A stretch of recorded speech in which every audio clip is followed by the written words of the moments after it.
voilà. Très bien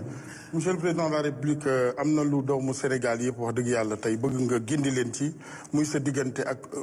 monsieur le premier ministre Ousmane Sonko ban xeetu relation ngeen am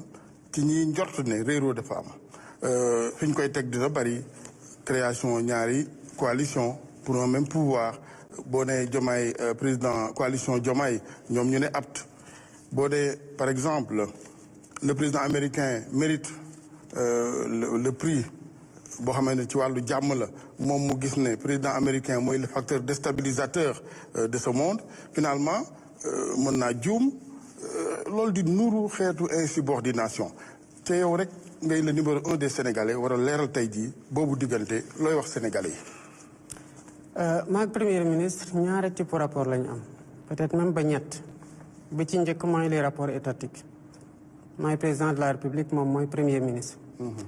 Tant que mu ngi nekk premier ministre c'est parce qu'il bénéficie de ma confiance bu loolu amatul ñu am un nouveau premier ministre kon tant que mu ngi fi c'est parce que dama jàpp ne qu'il est en train de faire son travail convenablement et que jusqu'ici am naa ci satisfaction bés bu ma ci amatul satisfaction Sénégal lay teg ci kanam te bu boobaa ñu uti ji keneen te dinañ ci waxtaan ba déggoo ci beneen rapport bu ñu am c'est un rapport xamante boobu dugguñ ci politique mbirum famille dugg ci biir ci kaw turandoo mu ngi fi turandoo yaayam a ngi fi mu am fu ñuy jaar ci lu bari am ay waxtaan yu ñu am depuis bientôt lu ëpp 10 ans à 15 ans ba jàpp naa ne ñun bu ñu amee woroo duma ko yedd ci biti lépp loo xamante ne réeroo la ci yenn gis-gis yi te loolu maag moom je pense que du lu bees ci ñu xam man dinaa ko woo fi ma ko war a woo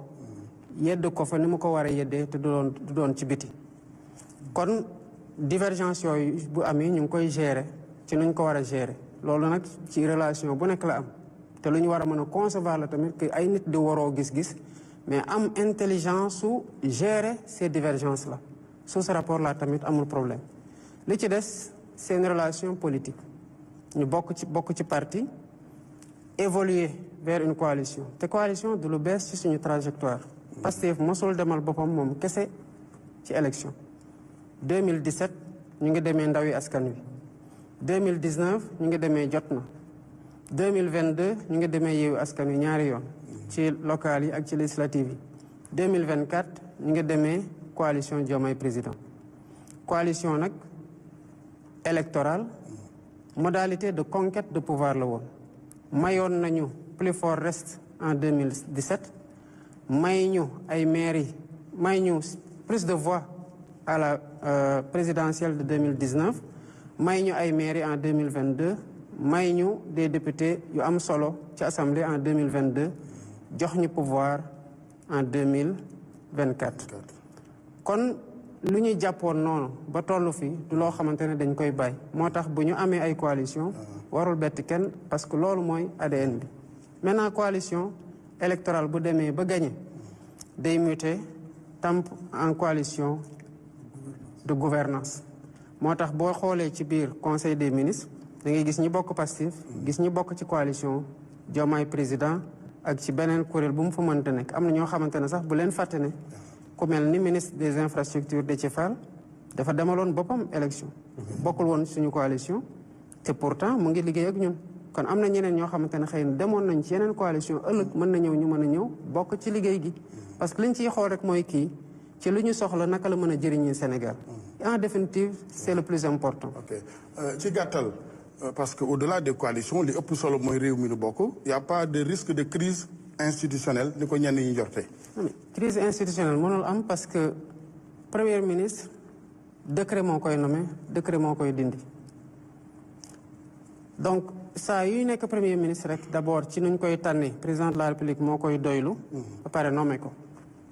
bu demee ba président de la république bi constitution bi jox muy nommé aux emplois civils et militaires doylootu ko mu dem seeti keneen mu nekk premier ministre d'accord alors lu ëpp at ci ginnaaw monsieur le président jàkkaarloo woon nga ak taskatu xibaar yi doon leen wax ne moom premier ministre boobu sax El Hadj Assane di tudd xeex nga 10 ans pour def ko président de la république jotoo ci yegg moom en 10 jours mu def la président de la république est-ce que da nga nekk ba léegi ci logique gu te yaa waxoon ne bàyyeegoo est-ce que da nga nekk ci ba léegi ci logique gu militant wu Pastef nga et que da ngay continuer di xeex pour que loolu nga ko bëggaloon mu jaraloon la xeex pendant 10 ans defoo ko nga def ko ci yeneen échéance wala ci yeneen année yu jëm. D'abord il faut comprendre que xëy na waxee noonu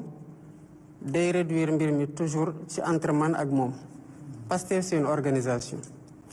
ci 10 ans yooyu ma wax ne maa ngi doon xeex dama jël rek sama cas mais loolu képp koo xamante ne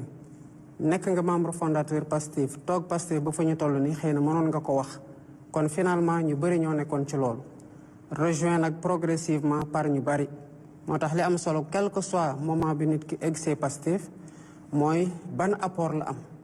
en tant que membre ci biir Pastef wala en tant que allié parce que c'est la somme de tous ces efforts là